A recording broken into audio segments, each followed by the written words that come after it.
like to use the screen from here. Thank you very much. So as I mentioned, today is our 30th echo session, and we want to welcome all of you. We want to welcome people from Lundazi, from Choma, Kaoma, from Maryburg, from Western Province, from Tezi Tezi, Senanga, Nega Nega. We also have people joining us from HW21. We also have, of course, Leonard from Namibia, who always gives us feedback on the sessions. I can see Namwala District Hospital, St. Francis, Mahatma Gandhi, Suilanji has joined us. I know Bill from Eastern Province, Mateo Level 1, you're welcome, Choma General, Kaoma District Hospital, Kafue, Dr. Sheik, I believe is from Livingstone, and we have Lundazi, Petauke, Chawama First Level. I see Levi Mwanawasa has joined us. I know Dr. Zokolo wrote me an email saying that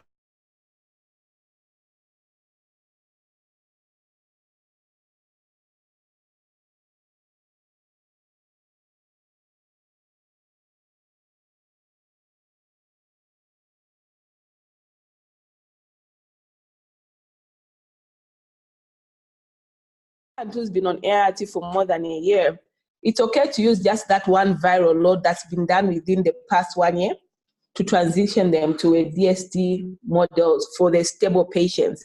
As for dolutegravir, it's best to start with dolutegravir, especially for our male colleagues, where most of them actually qualify, than to try to transition them later. So the new guideline now is if an individual qualifies for dolutegravir, that is TLD, and you initiated them on TLE, which is tenofovir, lamivudine, and efavirenz, you now have to wait for them to reach the 6-month mark. You do your viral load. That's when you can transition if they qualify. That is if a viral load is less than 1,000. It's also been said the recommendation from our Zambian guideline is for dolutegravir. We know that studies are still underway for dolutegravir. Its safety in the newborn is still being studied. We need to give our women all this information and give them a choice. If they want to remain on efavirenz or transition to dolutegravir, especially those who may not have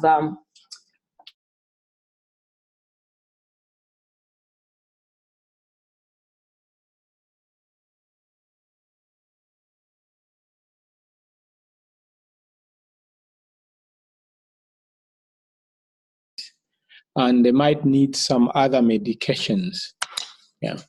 The other issue that comes up with this topic is we know that most of our ART, a number of our ART patients are getting aged, and so you find that polypharmacy becomes quite common in the aged populations. They do develop these other NCDs and so on, requiring co-administration of ART with other drugs.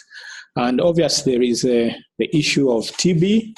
We know that in our ART, in HIV populations, the TB prevalence is quite good.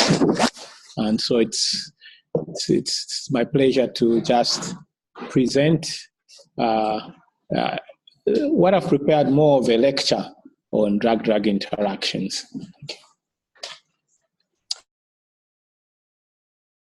Objectives are we'll define some terms, we'll look at the metabolism of ARVs and some non-ARV drugs. We'll look at the important drug-drug interactions. We'll also look at the management of these drug-drug interactions.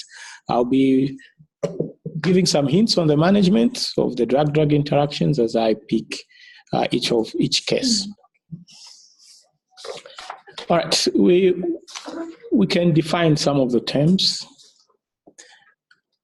So what is poor question? Okay.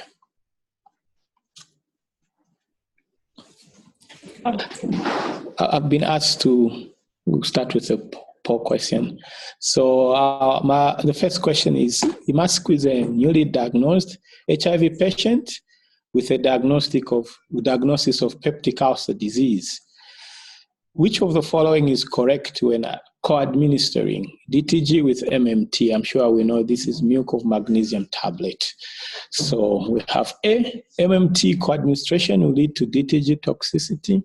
MMT reduces gastric pH, leading to reduction of DTG absorption. MMT binds to DTG, leading to the reduced absorption of DTG. The interaction can only be solved by changing DTG to raltegravir. Maybe we can have some ideas of what people think. So MMT is a common tablet that is given, especially in primary health care.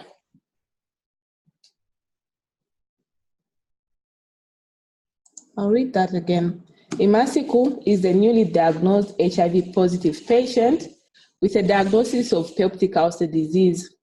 Which of the following is correct when co-administering dolutegravir with milk of magnesium trisilicate? Okay, so any magnesium supplement if you want.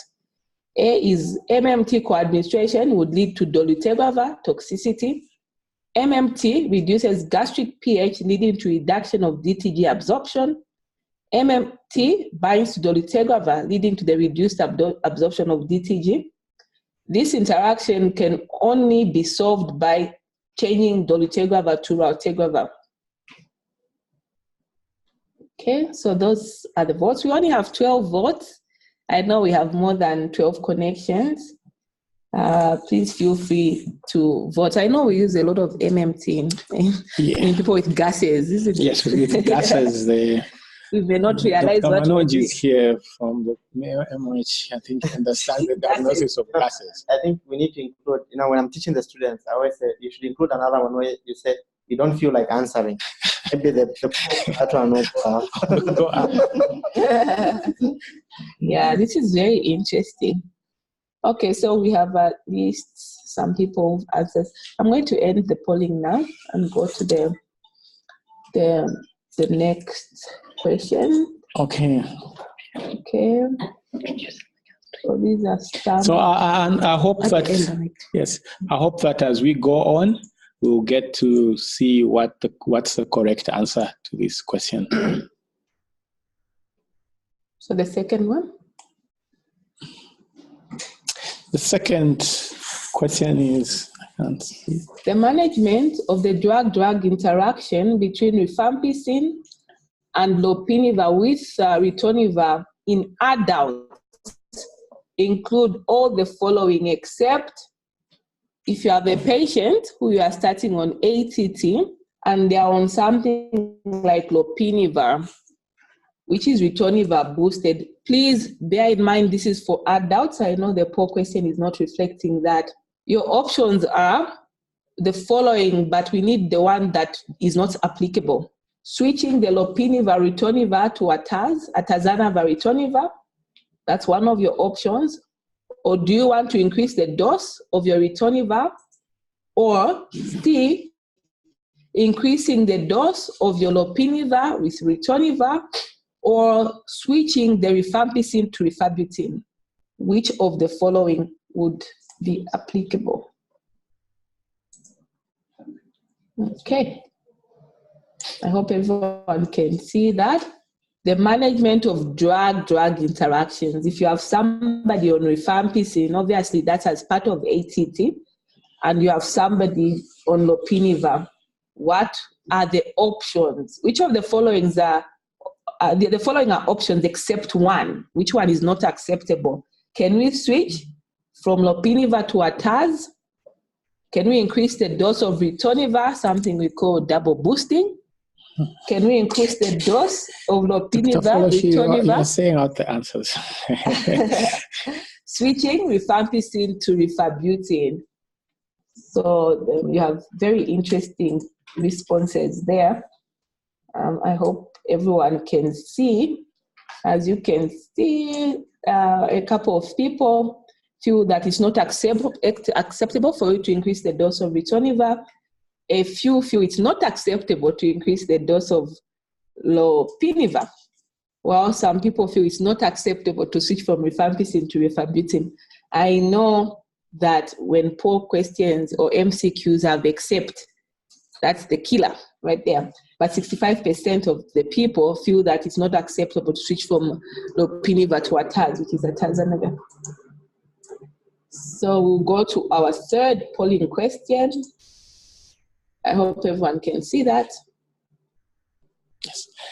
Which of the following group of ARVs are prone to DDI, and it is advisable that you check with a drug-drug interaction checker before you co-administer with other drugs?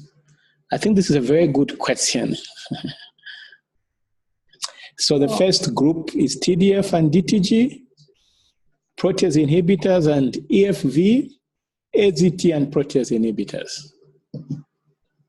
Which of these sets is prone to drug-drug interactions? Which of the group? I'm sorry, I know the poll has disappeared for some reason. It's just went off. We're trying to put it back. Which of the group of ARVs are prone to drug-drug interactions, and it is advisable that you check with a drug-drug interaction checker before you co-administer with other drugs? Tenofovir and dolutegravir. The PIs, which include things like lopinivir, ritonavir, atazanavir, and the efavirenz, AZT, and the protease inhibitors.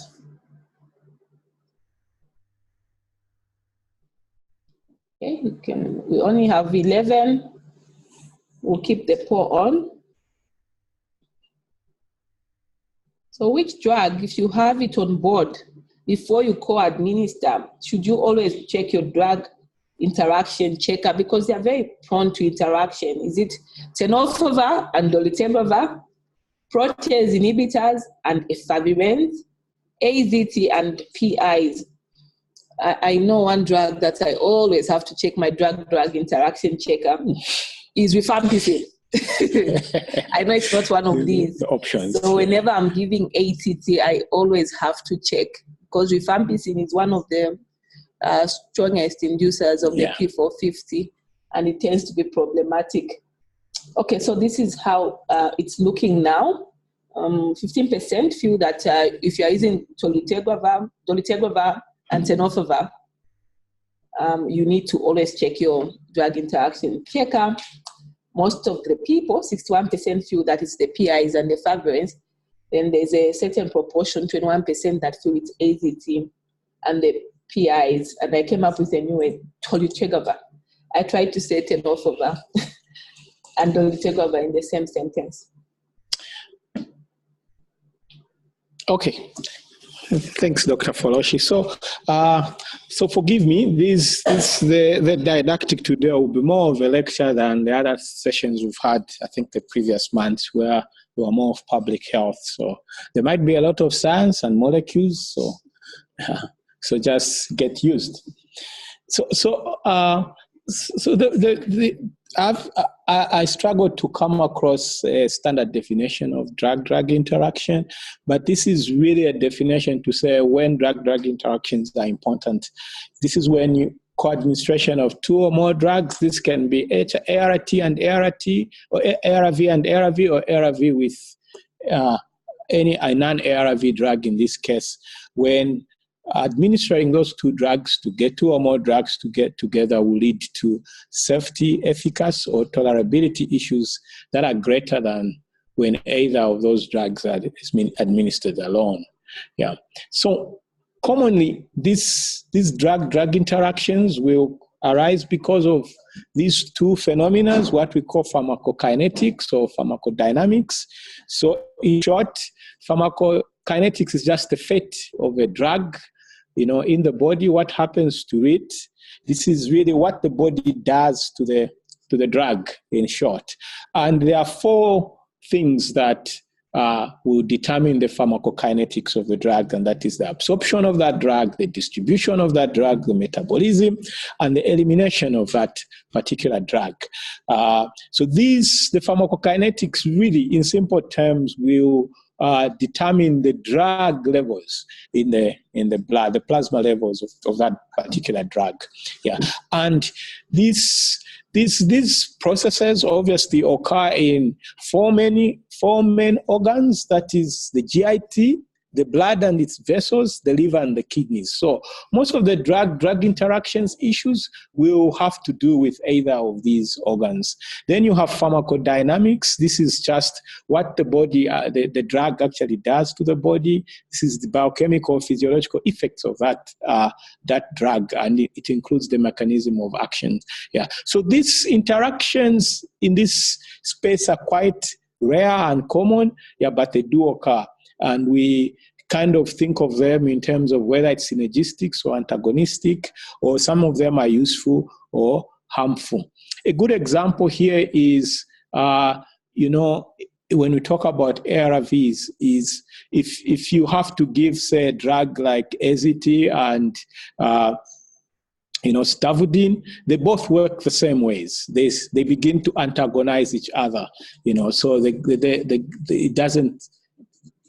it doesn't become a very good idea. So the effects will not be additive. Then you have things like, some of the mutations will give hypersensitivity to certain drugs. For instance, a K65R or M184 mutations, due to lamivudine or due to TDF will cause maybe AZT to work better. So that becomes like a synergistic kind. And in that sense, it will be a useful interaction. So interactions can be harmful, can be useful. We know that using certain ARVs and certain drugs, will even sometimes worsen some side effects. Again, good example is the same AZT with, say, D40, or the odd, very good example is the use of AZT and didanosine. You find that the cases of peripheral neuropathy were unacceptably high, and such a combination was not good.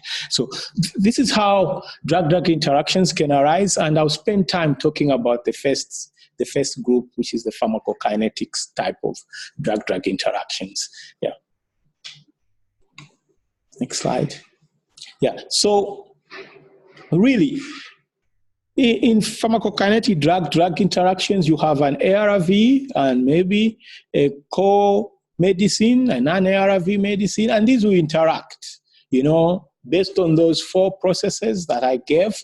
And one drug will be a victim, the other one will be a perpetrator, Then the results will be either the concentration of whichever drug, depending on which one is a victim or a perpetrator, will either go up or low. So that's really the schema of the interaction process, So this slide really summarizes what actually goes on in terms of drug-drug interactions. Starting from the left side, is it the right side? You have the gut, lumen, or the intestines, the stomach. There are a lot of things that can go on there. First, some of the processes indeed which will cause interactions are not even mentioned here. So you have changes in the gastric pH. This can cause some drugs to be absorbed better or to be absorbed less. A good example is atazanava and rilpivirine, where we know that if the pH, goes up, which is, the acidity environment reduces, it becomes a bit, the pH goes up, the absorption of atazanava and rilpivirine goes down. So these are pH, acid, they need an acidic environment for absorption to be better. So if you give drugs like, cimetidine, omeprazole and so on, you'll find that the pH will go up and the absorption of that particular drug will go down, And you do have chelation. This is just binding of some drugs with some other drugs, and commonly is drugs that have got a methyl component will bind with all integrase inhibitors, So drugs that have a metal component, a divalent metal component, would be things like calcium, magnesium that we mentioned, and zinc. So those might not be very good drugs to give together with integrase inhibitors, And So there are other forms of interaction that can occur in the GI. Things like there are drugs which are prokinetic, which will cause the movement of the GIT faster. That will reduce, absorption. Drugs which can even clear the bacteria. There's some drugs that are dependent on the metabolism of the bacteria by the bacteria. So if you take a lot of antibiotics, some absorption may be reduced. Then you have just the absorption of these drugs once they are in the gut, and the PGP. It's probably one of the commonest transport system that removes toxins, drugs from different cells, liver cells, intestine cells, enterocytes, and so on. And so if those are inhibited, by different drugs, you find that there will be a lot of accumulation of toxic drugs in those cells. So the drug will enter the enterocytes and it will be in the blood. Again, there are various processes. You can see the enterocytes. You have the cytochrome P54 system as well there. Then you have the blood. Then there are various transporters. Transporters are just, it's like channels. Others are ATP, energy dependent, others are non-energy dependent. So the common ones are those I've listed there, the OAT, and the MRP. So those will interact with drugs. Good examples again are things like TAF. TAF will interact with rifampicin, and there it's simply because there will be less excretion of TAF into the GI system, and so the levels will kind of there'll be more increased excretion, so the levels will go down because rifampicin is an inducer of some of these transport systems. So we can go on and on to mention most of these systems, but this is a good slide to look at. If you look at on the far right, the far left there, so drugs levels will go up and down, but it's important to know what is the effect of that drug. So sometimes drug levels will go up and the effect might not be so clear. Drug levels might come down and the effect, they might not be clinical effects. Yeah. So this is just the science behind it. And remember, some drugs will be victims, others will be perpetrators. Yeah. Next slide. Yeah. So this is just what happens in the kidneys as well. So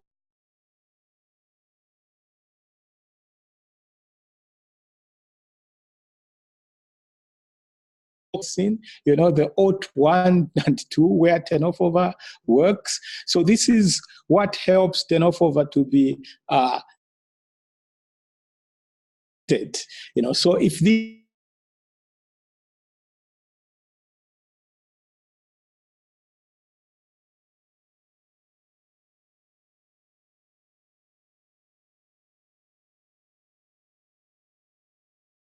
transporter, this is a transporter which helps to excrete dolutegravir and bictegravir, and it interacts with creatinine on its own and also metformin. So this is the common talk about DTG with metformin and DTG with creatinine. So you might note that if someone is started on DTG, creatinine levels can go a little bit high, but doesn't mean that they have renal failure. It's just that there's this, competitive process on the excretion process.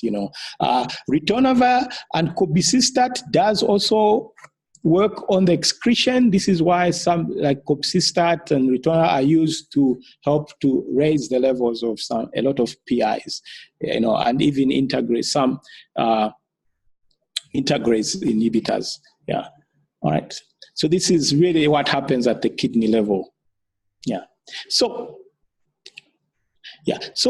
I'll spend time talking about the cytochrome P50. This is probably a system of enzyme where most of about 80% of drug metabolism where it takes place, and it's located in the liver, intestines, commonly, and also partially in the kidneys. So this is very important because almost all the important drug-drug interactions will occur in this system. So it's helpful to understand what goes on. So this is a superfamily of enzymes that contain, iron, heme-containing enzyme, they're membrane-bound, and there are several types, and they will help to metabolize things, drugs, also things that you find in the body, things like hormones. So they'll be found even in other places like the gonads, and other tissues. But the most important ones in terms of drugs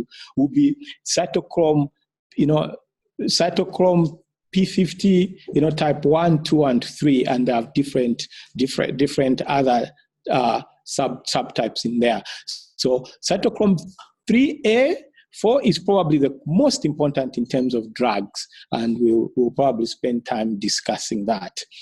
The issue with this system is some drugs will cause it to work, faster, that they will induce it, and other drugs will actually inhibit it.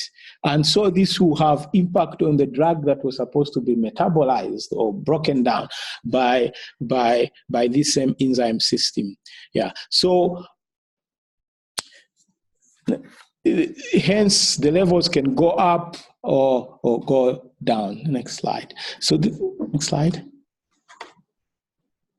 So this is really what happens, the induction process. So the induction process is actually, it's not the enzyme that is made to work better. It's really, there's a process where those drugs will cause the cells to produce more enzymes. So as you would imagine, this will take a little bit of time. So there's usually a lag time, of about 2 weeks. So this is a good example is when you give rifampicin and lopinavir. We know that rifampicin induces, this system. And so the induction will not take place there and then. It takes a bit of time. And so you find some of the recommendation will say the doubling should be stepwise, something that Dr. Foloshi follows religiously. She'll say increase the dose next week and the other week. Someone like me would double it the same day. So it doesn't really matter. But this is the reason behind. There's always that lag because new enzymes have to be,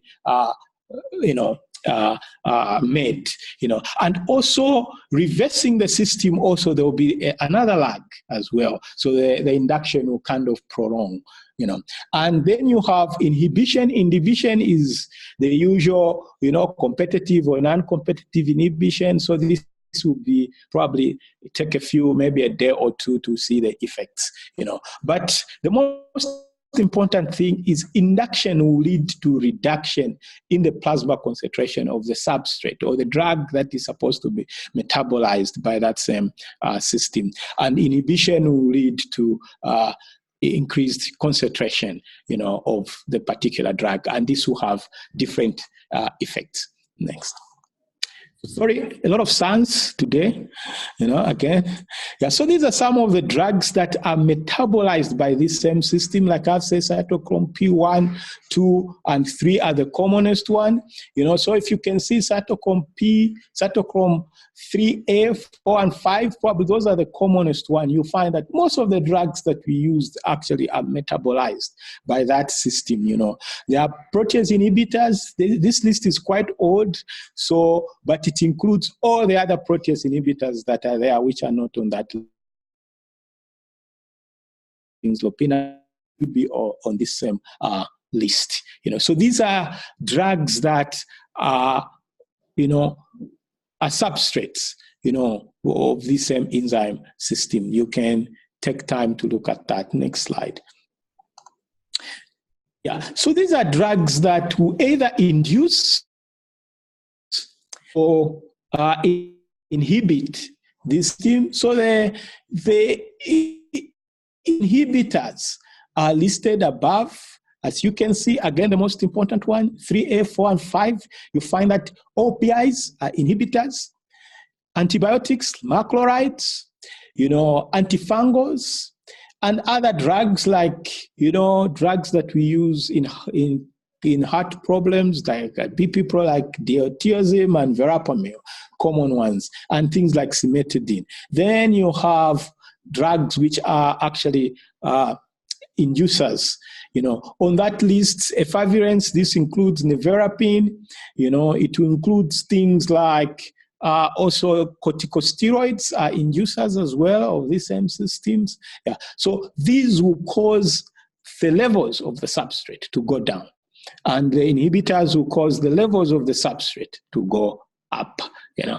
Next slide.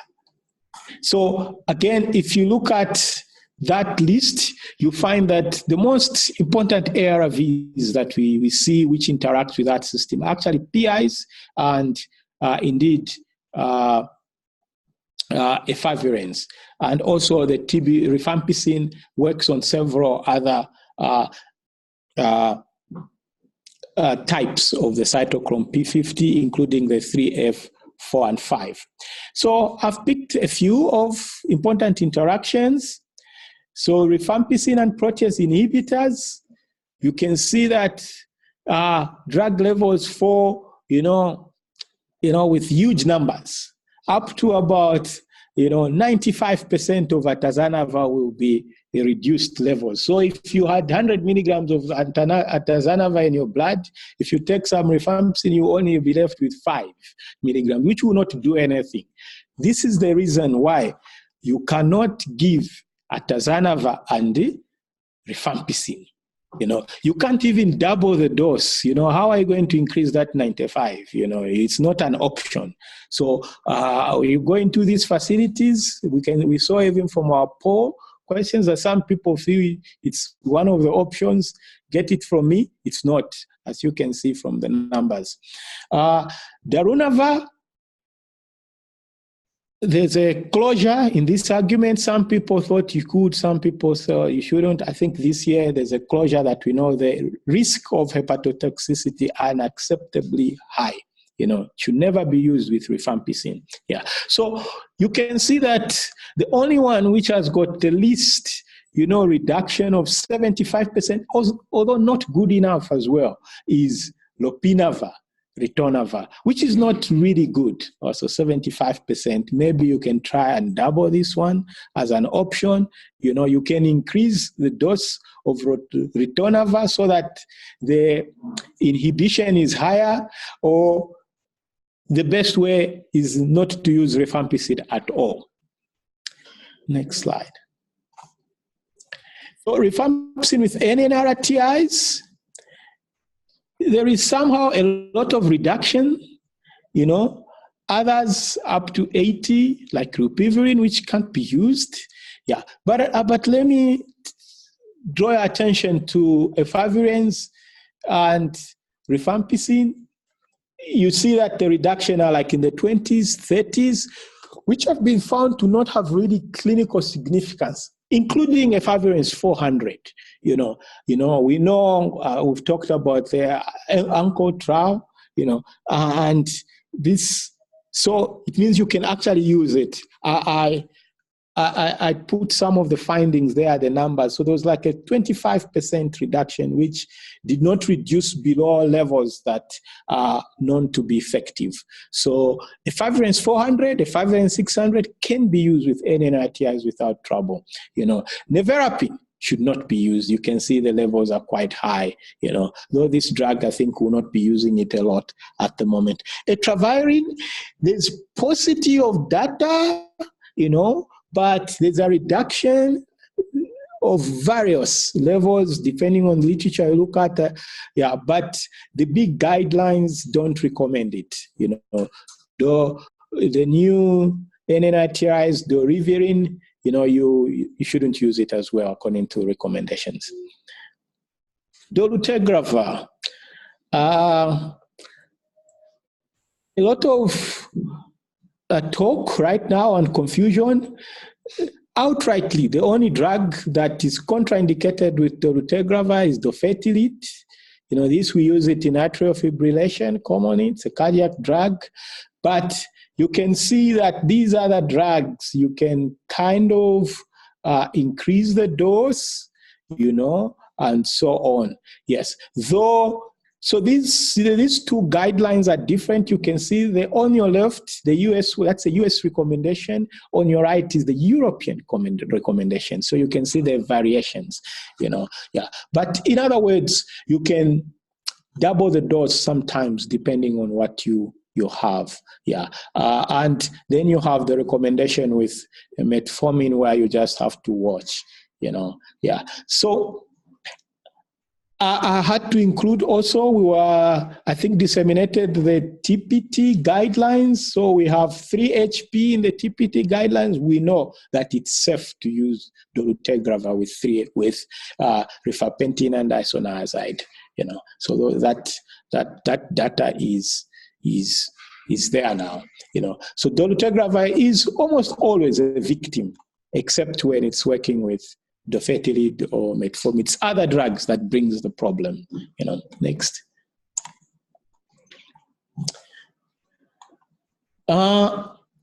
Contraceptive hormones and ART. I think there were 2 weeks or so, there was a discussion on this. I just wanted to bring it up so that it's in perspective.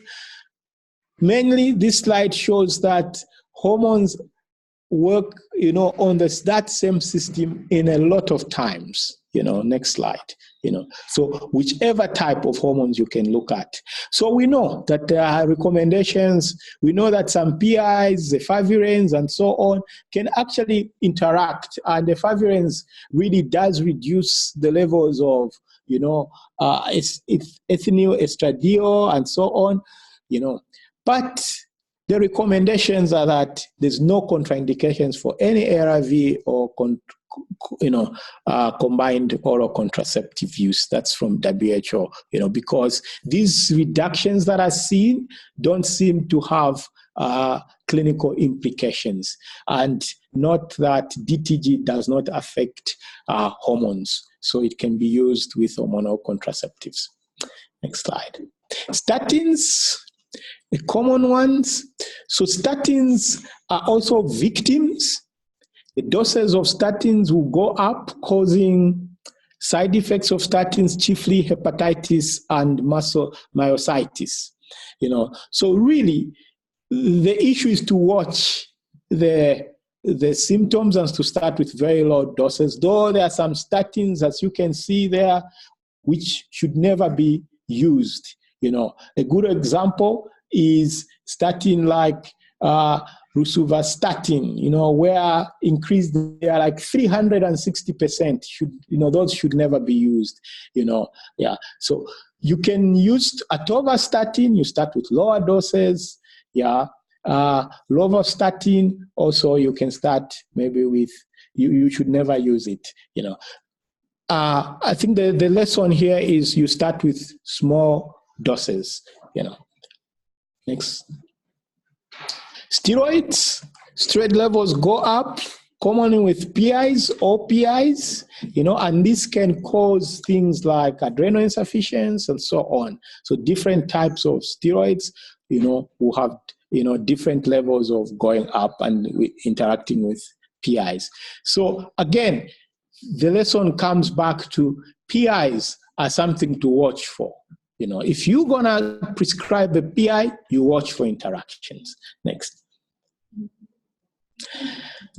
ARV, the only thing that is of note is atazanavir and efavirenz, which might not be a very good combination. That's aside what I've said concerning pharmacodynamic, side where you can't use AZT with D40 and things like that.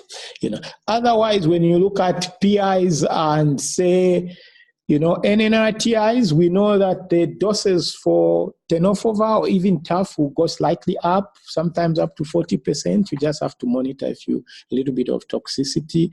And NNRTIs with NRTIs, no significant drug-drug interactions. That's why in most cases we give these drugs generously, these combinations generously. Yeah. Next. Antiepileptic drugs. So as you saw from the list, anti-epileptic drugs are inducers, and so they interact with ARTs, the ARVs that will work on those on the same system, the P450, and this will include, protease inhibitors, NNRTIs like efavirenz and nevirapine, and TAF, I put it in red. Actually, anticonvulsants are contraindicated with TAF because TAF levels just fall drastically. And this is not via the P54, it's due to other mechanisms, not the P54 system, cytochrome P50 system. So never use TAF with anticonvulsants. Yeah, but the guidance, from WHO and a lot of experts on antiepileptics and ARVs is there are two types of antiepileptics, the newer ones, which are non-enzyme inducers. They don't work on the enzymes. And these include levetiracetam, lincosamide, topiramate, gabapentin, and pregabalin. Some of these, we have them in the country, and these are preferred with people who are on HIV, who are living with HIV and on these particular antiretroviral drugs. If you can't have these,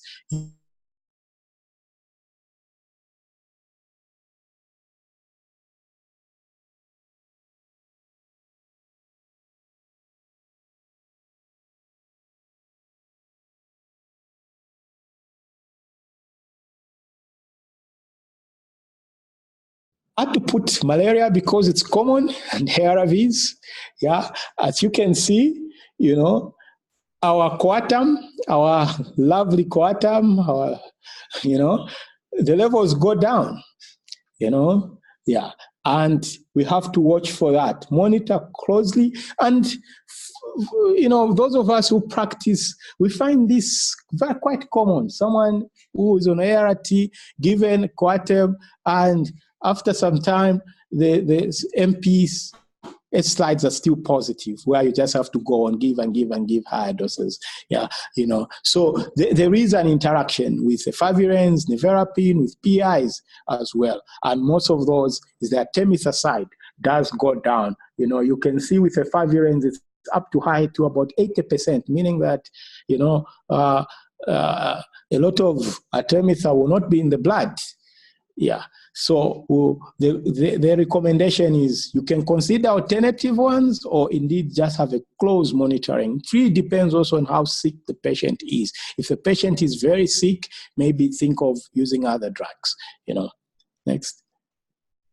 Yeah, so the management, in short, of DDIs, you have several options. You have options to change, the co-administered drug or ARVs, as you do when you have rifampicin. The best alternative there is to change to rifabutin, because it doesn't interact as much, or you can change the ARVs, if someone is on dolutegravir, you can give them efavirenz, something that doesn't interact, You can change, it was supposed to be the dose of the co-administered drug or the ARVs. As you know, like lopinavir, we say you can double the dose. You can double the dose sometimes of dolutegravir and the like. You can change the timing of the drugs. This is common with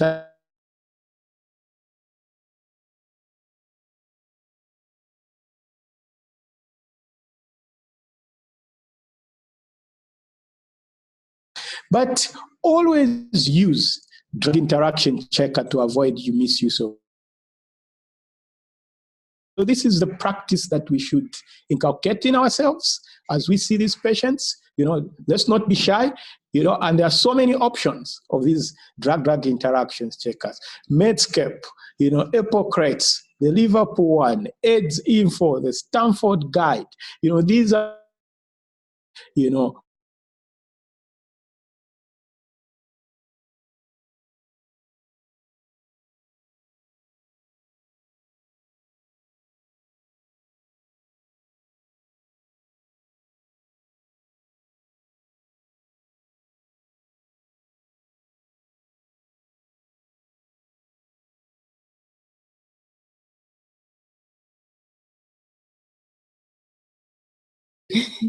Did you want to say what it is? It's an NNRTI in the group of efavirenz and the like. So it's an attractive antiretroviral drug because it's the one that is involved in the injectables. I'm sure I've talked about the combination of cabotegravir and rilpivirine in the injectables. So as we go forward, I'm sure we'll hear more about this drug and it will be introduced here. So the 1 month or 2 month injections you've heard about, that's a drug that is used. So that becomes a drug of interest because the future is in that direction. Okay. So Imasiku is a newly diagnosed HIV positive patient with a diagnosis of peptic ulcer disease. Which of the following is correct when co-administering dolutegravir with MMT? I know we had a slide that showed some of this that showed that if drugs have a metallic component. So we have only 3 votes from over 20 people voting initially. But let's see how it goes. So it's interesting. There's competition between B and C. Only 6 votes. Please go ahead and cast your poll before Dr. Sivile goes into the discussion. Before we end the poll, I think, okay, so A is also now popping up. Okay. So in the interest of time, okay. Do you want to comment on the results and your thoughts on this? We have over 24 people. Yeah, so maybe I was too fast. We can probably go back to that particular slide. Yeah. You can see that there's chelation with cations, integrase inhibitors. So actually they bind together, yeah. Unlike atazanavir, which depends on the pH, So the answer is C, and the solution to this, give it, say, 6 hours difference, So when you give the drug, then you can give the other ones after 6 hours, yeah. So I get there was a bit of confusion. People thought it reduces the gastric pH. So atazanavir is the one that does that, while dolutegravir will chelate because it's got a metallic component. So once you chelate something, it becomes bulky and absorption becomes difficult. So they bind. Yeah, your DTG will not be easily absorbed. It's become hard because you have that magnesium component, which is metallic. So it becomes big. Thank you. That was interesting. I think... I'm sure a lot of people are appreciating this. So we go to number 2. The management of the drug-drug interaction between rifampicin and lopinivir include all the following except in the adults. Which one of the following is not correct? You can do any of these things, 3 things, except what? When you have someone on ATT, which contains rifampicin, and you have someone on lopinivir. Okay, so when one person votes, it's always 100%. But now... How does one? Yeah, so what do we think? For me, this is actually, I think, one of the most important questions because that's the commonest interaction we'll see among our patients, people who are on ATT.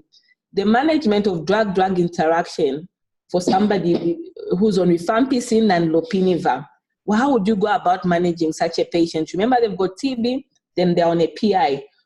Which one would you do? Except, which one is the wrong one here? So, okay, we have 14 people. We have a couple of people who still need to vote for us to discuss this.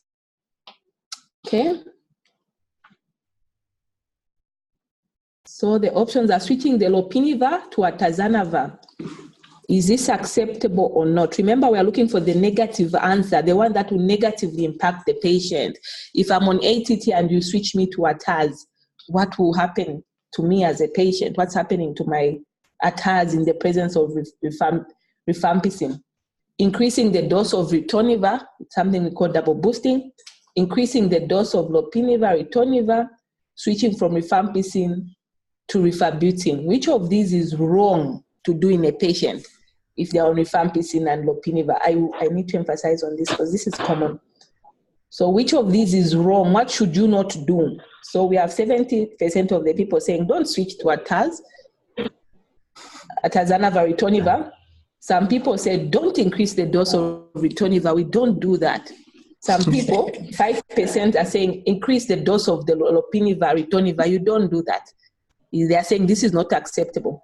And switching the rifampicin to rifabutin. We're going to end the polling and allow Dr. Sivile to discuss. Yeah, so this is like Dr. Foloshi has mentioned. This is very important and quite common, and I'm disappointed because the percentage hasn't gone higher from what it was from the baseline. So this lecture hasn't, had any effect at all. If it had, it's minimal. So again, 95% of the atazanavir goes out, is metabolized when you use it with rifampicin. That should never be done. Never, ever, ever. Ever, never, ever, should never be done.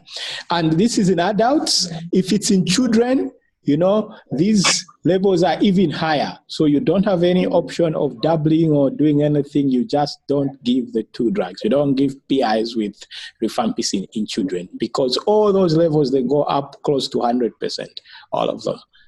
So in children, in adults, at least the liver becomes slightly weaker, so it can't chew everything. Okay. Yeah. So talk about the things you can do if you are faced with a patient who needs TB drugs and they're on the PI. What can you do? Yeah. So those are the options that you can do. The first option is, to increase the dose of ritonavir on its own, which is we usually give 400, 100, then you give lopinavir, ritonavir, 400, 400, Yeah. So that helps, increasing the dose of lopinavir ritonavir, this doubling, this helps, but it doesn't work very well, from pharmacokinetics. This is the commonest thing that we usually do, doesn't work very well, actually.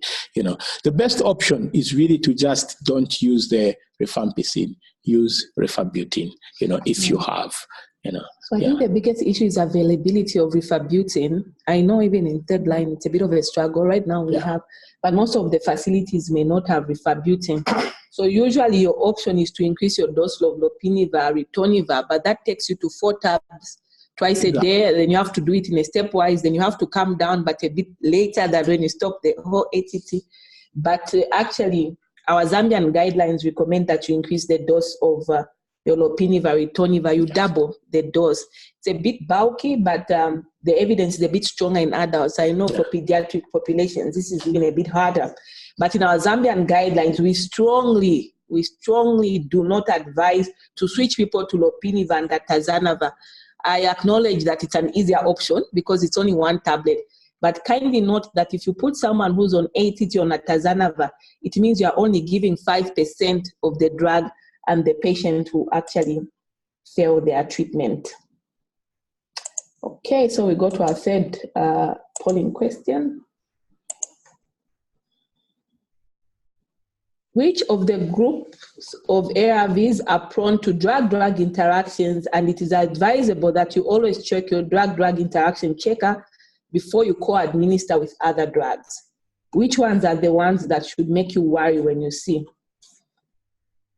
Is it tenofovir and dolutegravir? Is it the PIs and the favirenz? Is it AZT and the PIs? Okay. So 4 people have voted. Which of the drugs, if you find someone on ART, will really always make you check your drug interaction checker if they are on a drug?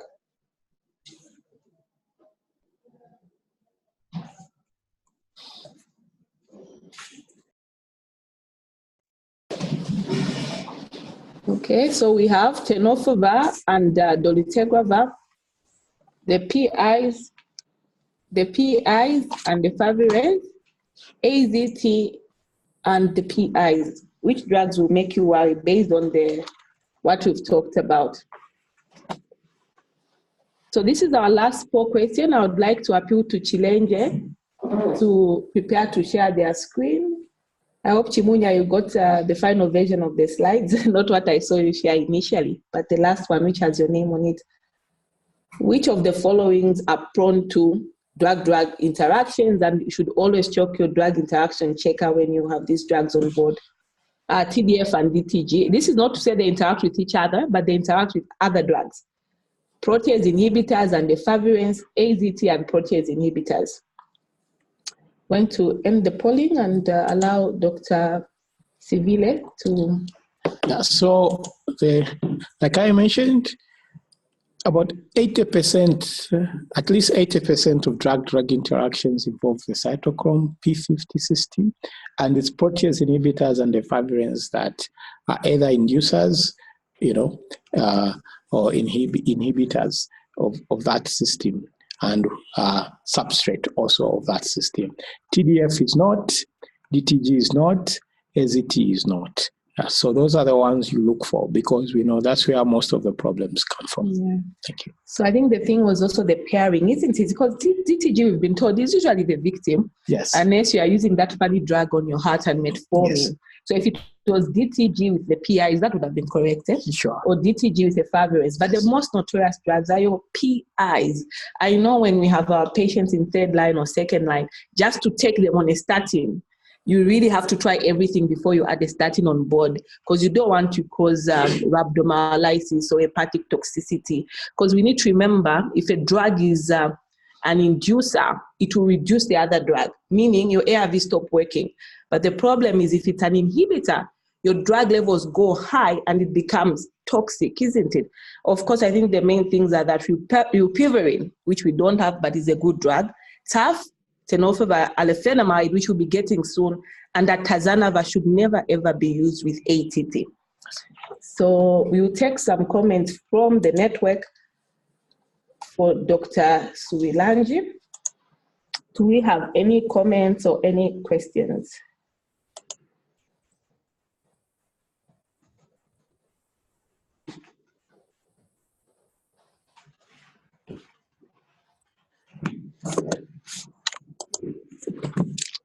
Do we have any comments? Yeah, so this was a boring one. Oh, no, I don't think so. We are not talking about index testing today and switching all the other public health things. So as we are waiting for comments, I just want to comment on one of the drug interaction checkers that Dr. Sivile put up. I'm not seeing any hand. I don't know if you can see any hands, Dr. Sivile. I know there is one that has come, but I just want to comment on the drug interaction checkers.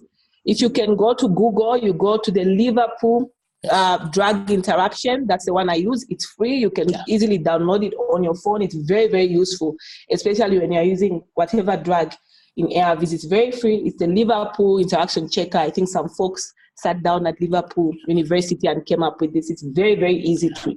You just click the drugs and it will tell you potential interaction, no interaction expected. So we have something coming in from Chawama. Would Chawama like to? I have noticed that drug-drug interactions can also contribute to the ARV drug resistance. Please put them, unmute them. Dr. Sivile will discuss this. Someone from Chawama, I have noticed that DDIs can also contribute to the ARV drug resistance. So we are unmuting you if you would want to comment on this.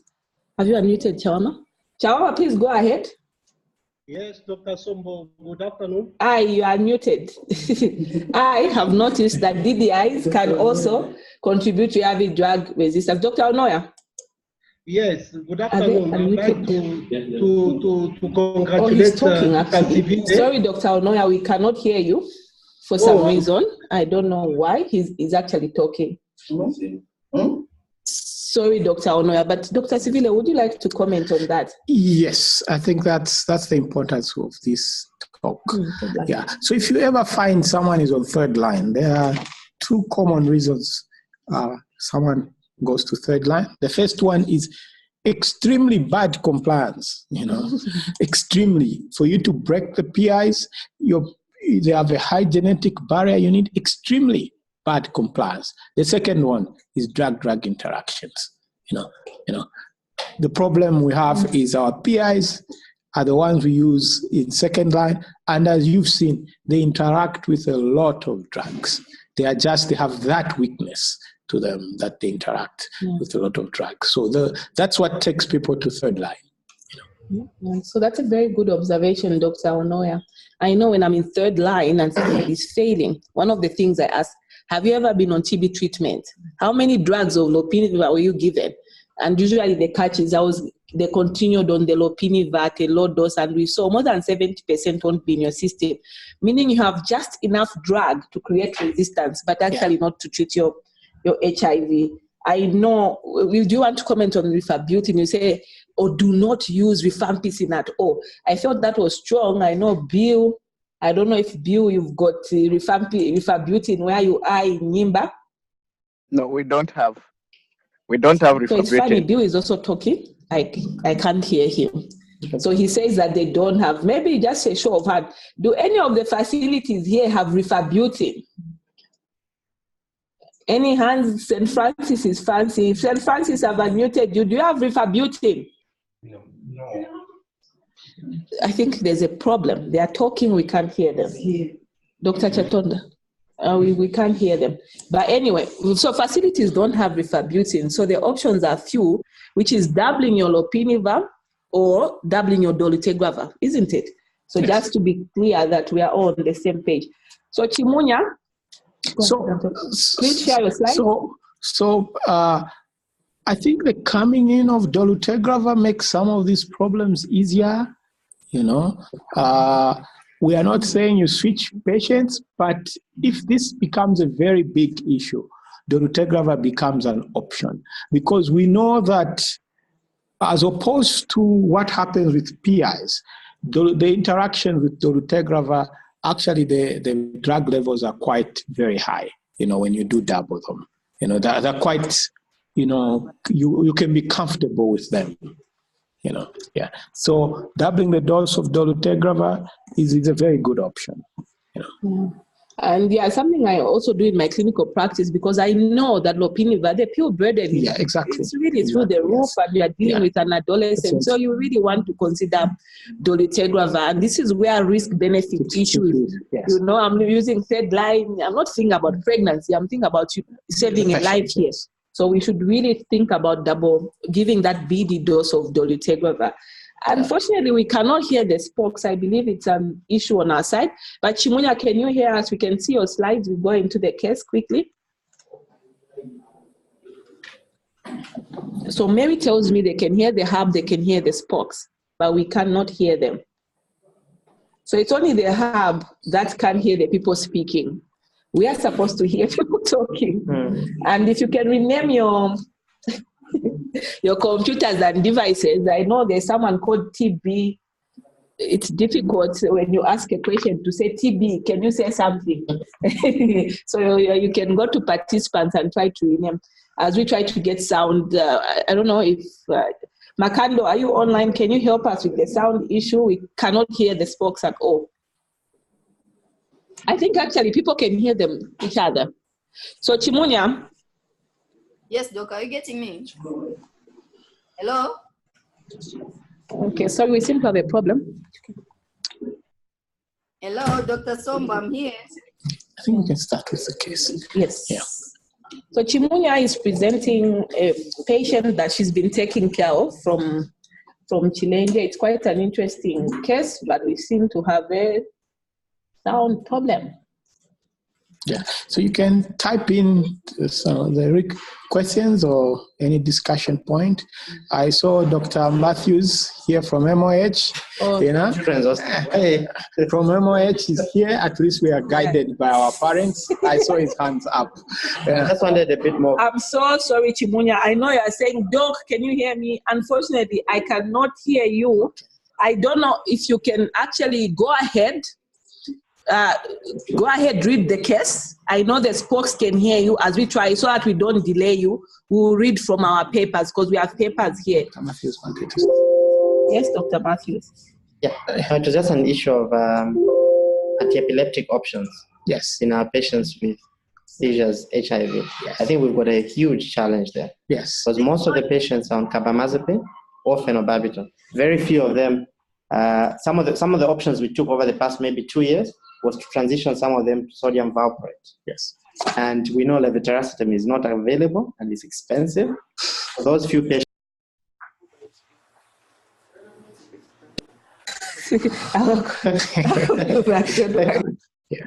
So Chimunya, I think you can go and tell people, just go through the slides. We cannot hear you, but I know they can hear you. We have the case here. So just go ahead and flip through the slide. This is Chimunya's slides. Okay? Chimunya, just go ahead. Don't worry about us. As you are moving the slides, we can tell you are moving. We are still trying to correct the sound. Okay, thank you so much, Doc. I'll start. Chimunya, go ahead and tell the spokes about the case, because we know the case. But I'll continue. So this is the case of a 26-year-old man who was orphaned at the age of... So we can read the case from our papers. Chimunya will tell the spokes, and we'll catch up with the network. Okay, this patient was newly diagnosed with HIV just this month. He lives with a grandmother from the time the parents died. That was at the age of 16. He's the third born in the family. Everyone is hearing now. I think he had a sudden onset of weakness on both right and upper lower limbs. Right upper and lower limbs with right facial weakness with a distorted speech. He gave history. I think the relatives gave history of epilepsy for 3 to 4 years, and this patient has not been on any anti-epileptic drugs, but has a history of excessive alcohol abuse. So when he was seen at the hospital, he was admitted with an impression of alcohol intoxication. How is your machine? With right-sided. So there's the case. I hope Infrared.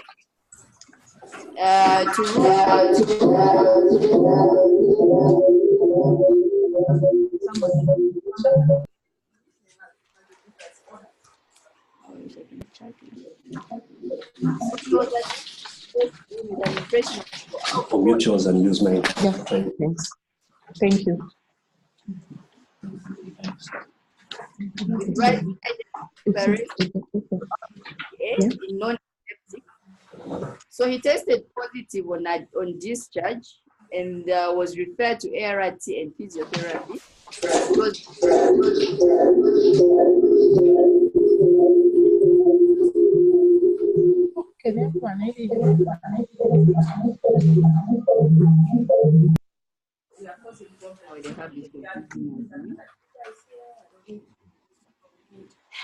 They should have put on mute on the other side themselves.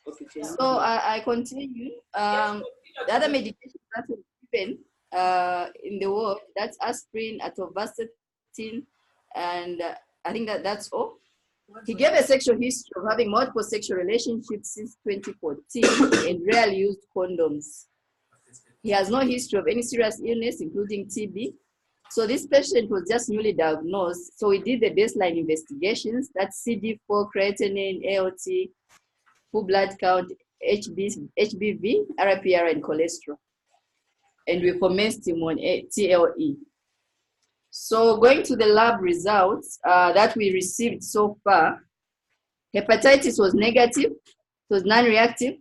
The CD4 was at 236, RPR non-reactive, creatinine 89.2, ALT 135.4, AST 93.2. Unfortunately, we did not receive the results for full blood count. Cholesterol was at 4.61. So coming to our questions, these are our 3 questions in further management of our patient.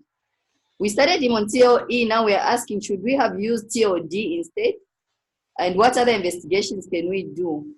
The third question is, how can we improve adherence in this patient who has been non-adherent to anti-epileptic drugs in the past? Thank you. Thank you so much, Chimunya. I don't know, can you hear me? I'm getting you now, Doc. Thanks. Okay, apologies for that. We are now using another speaker. I'll just summarize Chimunya's case from where she's presenting from. It's a 26-year-old man, orphaned at 6 years, but from the age of 20, 21 years, he's had multiple sexual partners and has a diagnosis of HIV now. He lives with his grandmother. There's a history of sudden onset of weakness on the right upper and lower limbs, almost like what you'd think of a hemiparesis, like a stroke, if you like, but has a history of 3 to 4 years, which I believe would consider adult onset epilepsy. On 1st June, he was admitted with excessive alcohol intoxication in someone who's got epilepsy, and this is when he got his first HIV test. He was discharged on carbamazepine, and the team actually decided to go ahead and start him on TLE. It looks like he was non-adherent to the carbamazepine, so he was in and out. But I think, Chimunya, you need to tell us when this hemiparesis was. Is it new? Is it old? Among the results, really, he doesn't have hepatitis B, and his baseline CD4 was 236 cells per microliter with a normal creatinine and a slightly raised ALT AST. He has a bit of alcohol issue, as earlier mentioned, with a normal cholesterol. Chimunya's first question is, should they have started with TLD instead of TLE? Can we have some, comments from the spoke? Please just go ahead and unmute them. Just unmute them. So, Dr. Sheikh, please go ahead with your question. Yes. Good afternoon. Good afternoon. Yes, I would like to comment on this patient because we have to be very careful because there is a very strong history of alcohol abuse in this patient. So we need to explore, is this patient epileptic or not? Because the patients with alcohol problems, they usually have seizures when they are in withdrawal syndrome. So it needs to be explored properly. A thorough history should be taken whether this patient is truly epileptic. The other issue I have seen in this patient's treatment is he is on carbamazepine 200 milligram once a day, which is the subtherapeutic dose of carbamazepine, and carbamazepine has a very short half-life and it doesn't work in once a day dose. At least the patient should be on 2 to 3 times a day dosages. So that's what I have seen initially on this case, and I would like to draw your attention on that one. Yeah. Thank you so much, Dr. Sheikh. I don't know if you've noted those recommendations that, epilepsy to start at the age of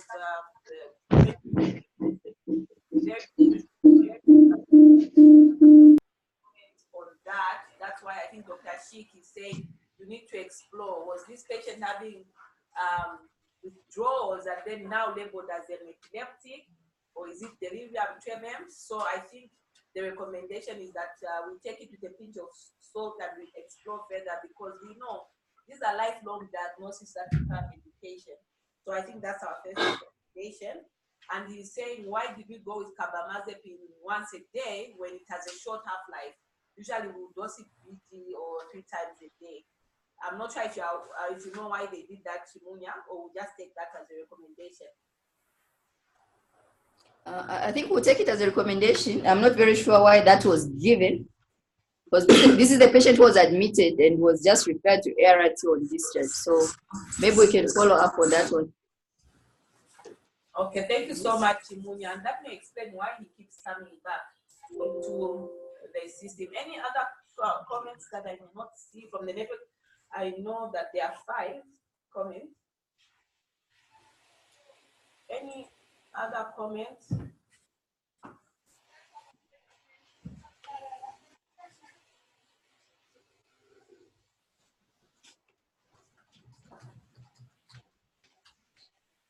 Or any other questions for Chimunya before we proceed to answering her question?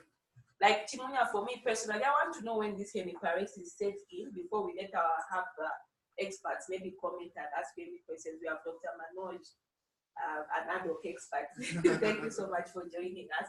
I know he has something to say about what they've been doing with children who've been on carbamazepine and they need to control their seizures.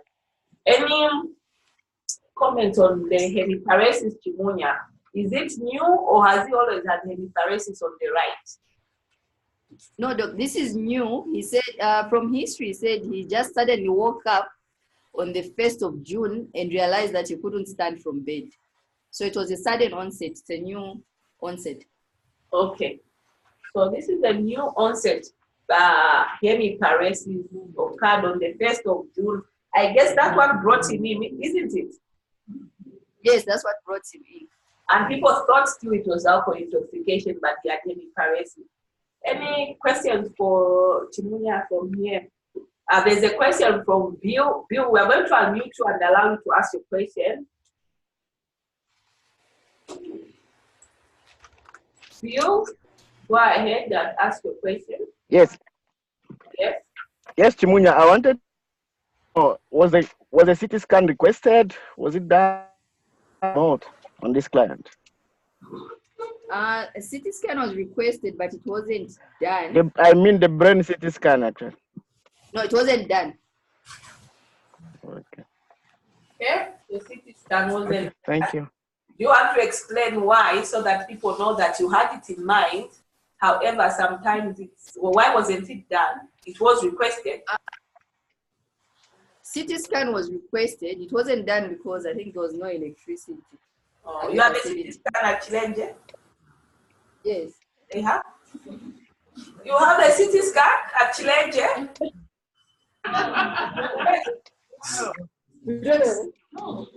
CT scan was requested, Doc. I think the patient was referred but couldn't get to the facility where it could be done. Okay, so there is no CT scan at Suilanji, just to get it clear, is there? No. Okay. So there's a It was referred. Did you rule out hypertension? Sorry? Did you rule out hypertension? Yes, I think that was ruled out. His BP was quite normal throughout. So that question I think came from Chawama. The BP was normal. Throughout admit. So Dr. Sivile, there's something here. Is tenofovir indicated in regard to this patient's creatinine clearance?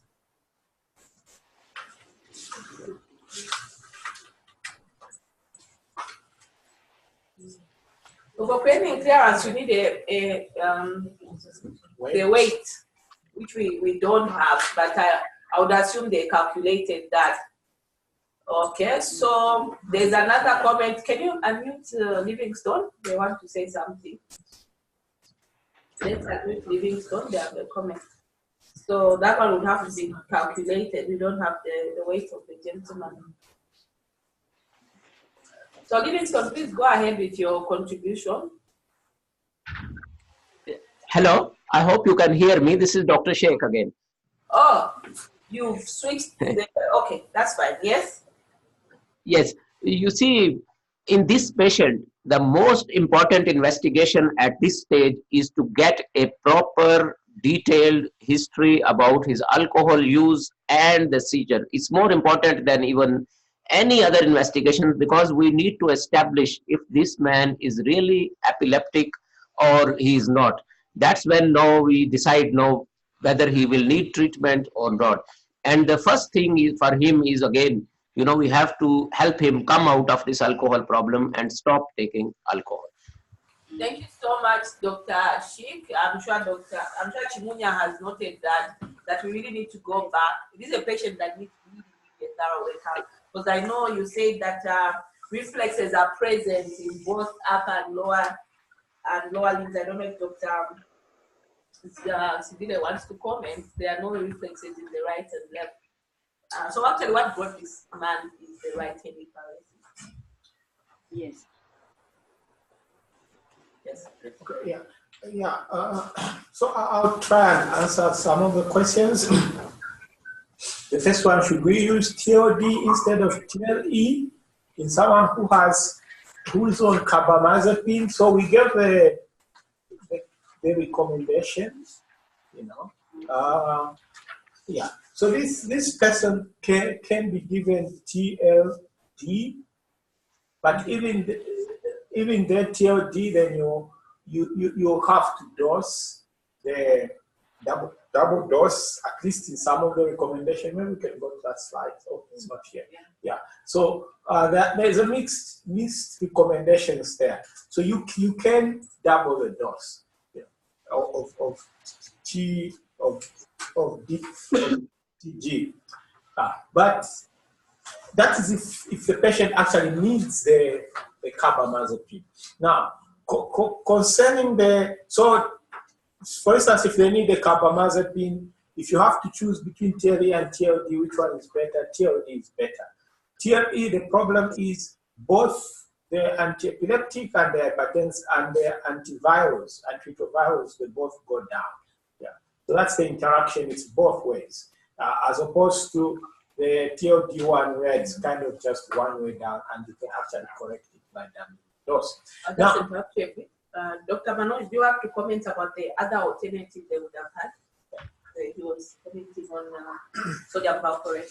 Yes. Yeah, I think for a number of children that most of these are noted with focal seizures. Yes. Yeah, and we know that sodium valproate and carbamazepine are better options. Yes. The issue we've had with phenobarbital, especially in the younger kids, is the hyperactivity. Yeah, but we've been moving quite a number of them to sodium valproate, and now with some of the comments that you've shared, one of the issues with sodium valproate is availability still, and even the dosing as well. And here we've had the privilege of moving some to levetiracetam. They've done quite well. Those we've moved to sodium valproate and levetiracetam. Yeah, but certainly for this one, the dose for carbamazepine is a very, very low dose. Yeah, and apart from just the neuroimaging, even our EEG would probably also be able to help out as well. Yeah. So thank you very much. Yeah, indeed. If you establish the case that you need the antiepileptics, the newer ones, or sodium valproate would be probably better options. Now, the case itself, the second question, what other investigation should be done? I agree with Dr. Sheikh. You know, we need to pause a bit and look at this case. So this is a 26-year-old male, you know, with a 4-year history of seizures from an alcohol intoxication misuse, who comes with a stroke or with sudden onset of paralysis on the left side. The first thing is, from just looking at your examination, the examination doesn't really make a lot of sense on your reflexes. So you don't, when you examine for reflexes, you either say they are high, hyperreflexia, low, or normal, not just present. So that doesn't give us a lot of information. So there are all those clinical things where the pattern should be clear. But indeed, you say you are giving us that the arm is weaker than the leg. So this is in keeping with a mid-cerebral arteries, lesion, a stroke. Yeah. So if we go with those, indeed there are other examinations which don't make sense. This patient, a 26-year-old has a stroke, and this is a person who had seizures. Now, someone mentioned about hypertension. Even with hypertension, you would not expect a stroke in a 26-year-old, because even the effects of high BPs take a bit of time to set in, So all these, atorvastatins, whatever, aspirin might not be important, because this might be a stroke, but it's not a stroke due to atherosclerosis because of the age. It's not a stroke due to hypertension, the classic things. This is a person who has HIV. The question is, why do they have a stroke? Of course, we know strokes are more common to HIV because of the fat vasculitides. Is this what's going on here? Probably yes, or we don't know. But because there are seizures, behind this story, one would and those seizures started at around 22. I think the point has been, nicely laid out that you can't expect seizures or epilepsy to start at that age. This patient had something growing in the brain. We know that the commonest cause of secondary epilepsy in this country is actually myocystic psychosis. Is there some lesion that was growing and reach a point where it eroded on the vessel, causing a stroke? Is this the scenario that we have? Probably yes or no. So we need to answer those two questions. Is this a stroke? Does the patient has epilepsy?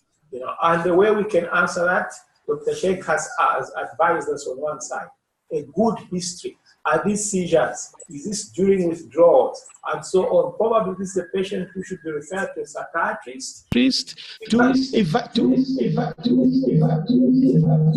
have them evaluated.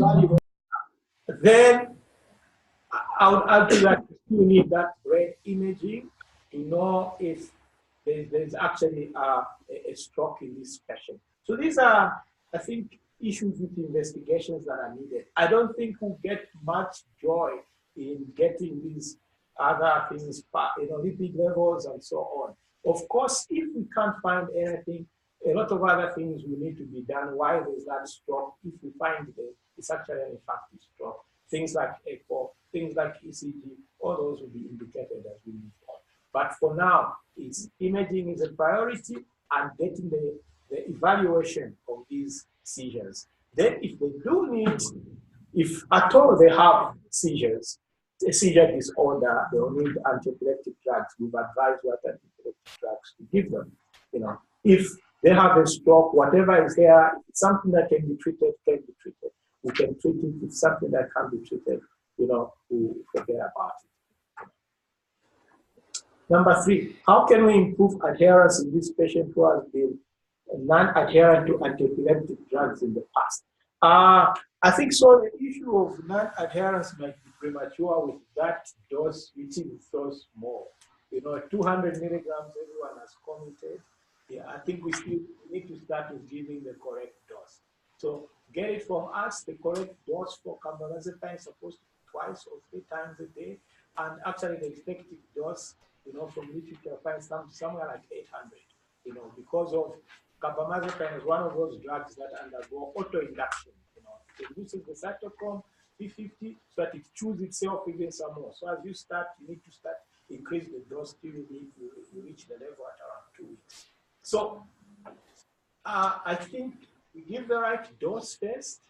There are obvious contributors to why this patient is not adherent. The alcohol issue, Dr. Sheikh says that needs to be sorted out for the sake of both the ART compliance and also the antiepileptic drugs compliance. Sort out the alcohol problem, counsel them and give them the correct dose. Because I cannot be compliant to a drug that is not working.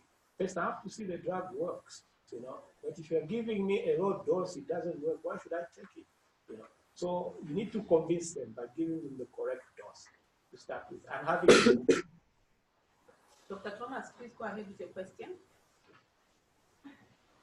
Just want to verify, do they need atorvastatin when the cholesterol is 4.61?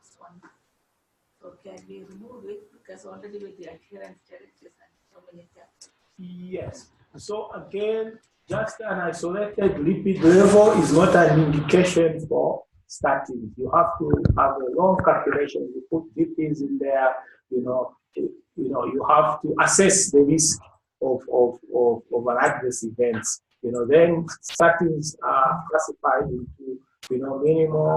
That there's a way they're classified to give them. So just an isolated, even if it was us, it's not the correct way of managing patients. The isolated fat levels, that's not the way you give statins. Okay. Thank you so much, Dr. Sivile, and thank you so much, Chimunya. As you can see, your case is actually very, very rich. I know you just came across the patient on Friday, but you did very well in sharing this case, in that some things that may appear to have been managed on the surface actually maybe deeper. You can close your slides at Chimunya so that I go into the recommendation. So instead of TLD, it would have been better to use use TLD because one, TLD is now our first line for males of this age, there was really no indication for efavirenz. I know when you first called me, you were worried about the efavirenz and the DTG. So you're supposed to write more about the efavirenz, because at least you have the option of doubling your DTG. There is no data to support doubling of efavirenz. So what other investigations should have been done? I think we've all seen this is a rich case. We need to go back, speak to the patient a bit more. Because there is hemiparesis, there's a world of things that can cause hemiparesis. One of them is things like atrial fibrillation. This could be a cardiac problem. One of them that could cause your hemiparesis is that there is something sitting in a space somewhere. And depending on where it's sitting, it may have presented as alcohol issues. It may have presented as, it may have presented as someone having sexual inebriation. You've told us he has 6, 7 multiple sexual partners. Sometimes we may think it's a person, but he has something sitting in the brain. Then what the hemiparesis you are seeing is actually that thing is growing somewhere in the brain, and the inebriations were not is doing. And of course, imaging will help us show out things like neurocysticercosis. But what is cardinal is also the EEG. That one will be also useful. Things like your heart. What's happening in the heart? Is it what has made him to stroke?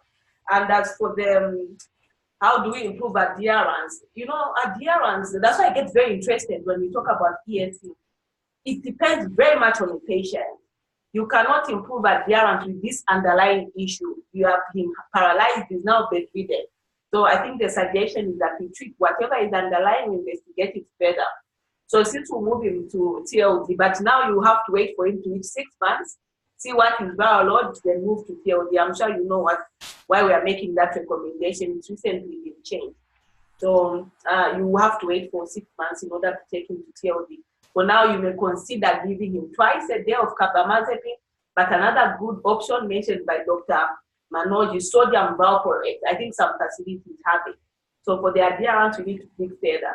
I know Suilanji has a physician, they are attached to units. Please just find out what unit is attached, then let the patient come in and be seen by the physicians and help with management of this. I don't know if that's clear, Chimunya. Chimunya?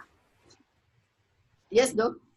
What's any comment on the recommendations? I know they are quite a bit.